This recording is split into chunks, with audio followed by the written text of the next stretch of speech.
उत्सव अवसर उपस्थित थिबा समस्त कुनी भाई भौणी माने तथा उपस्थित थिबा समस्त मातृशक्ति माता भगिनी तथा सम्मुख उपवेशन कर समस्त गुरुजन वृंद एवं सिंह सदस्य पराक्रमी भारतवर्ष युवशक्ति भाई मानक आज यह कार्यक्रम उत्सव अवसर प्रणाम सहित शुभेच्छा और अभिनंदन जनाऊँगी।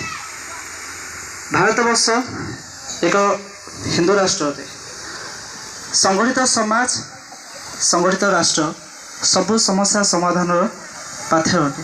जेकोसी असुविधा हो जेकोसी प्रतिबंधक आसू यदि संगठित समाज थी सब प्रतिबंधक समाधान कर परिप्रेक्षी ये पुतरूपी हिंदू समाज भारतवर्ष जो पुतरूपी हिंदू समाज अच्छी संगठित करी तार कर्तव्य आधार नियोजन करने विशाल हिंदू सम्मेलन आयोजन कर अवसर आम पाखे उपस्थित कार्यकर्ता वृंद मान परिचय रखुची।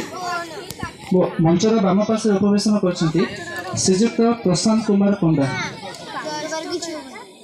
प्रशांत भाई जने घर शिक्षानुष्ठान प्रमुख अटंती और से राष्ट्रीय स्वयंसेवक संघर जिला प्रचार प्रसार प्रमुख अटंती।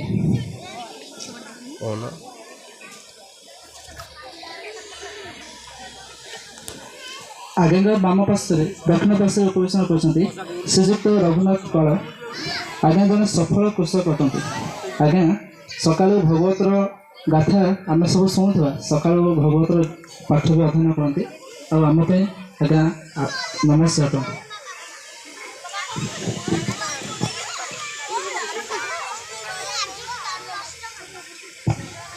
आज्ञा दक्षिण पार्श्व उपवेशन कर महंत महाराज श्री श्री रघुनाथ दास महाराज।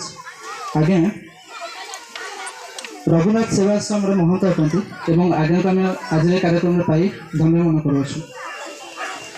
आज्ञा को दक्षिण पार्श्व उपवेशन कर श्रीजुक्त कुंज बिहारी प्रधान। आज्ञा अवसर प्राप्त शिक्षक और आज्ञा को आम मंच उपस्थित रखी आम धन्य मन कर।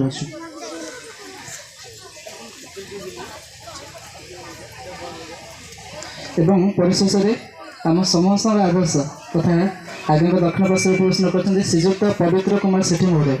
पवित्र भाई जन सरकारी शिक्षक अटंती और व्यक्तिगत जीवन में आम तो अध्ययन कर आम समस्त आदर्श लगते। परिशेष ये कार्यक्रम रूपरेख विषय आम जाना किंतु ये जो संगठित समाज अच्छी हिंदू समाज ये संगठित समाज ही ये पुतरूपी हिंदू समाज अच्छे देशर उन्नति मत निज कर्तव्य रखी था। कारण हिंदू समाज देशर उन्नति पर ही तार जन्म। कारण कहुए परोपकार कारण कहुए निज स्वार्थ जात न हिंदू परहित लगी तार प्रतिरक्त बंधु शेष निश्वास ये समाज से जन्मित अच्छी से करे सर्वभौमत्व सुखीन और विश्व शांति महाजन करे और सब वसुधा को निजर कुटुंब बोली माने। ये परिप्रेक्षी विषय समय न नहीं आमर मुख्य अतिथि महोदय तथा महंत श्री श्री रघुनाथ दास महाराज को आज्ञा को वक्तव्य रखा निवेदन रखुच्छी।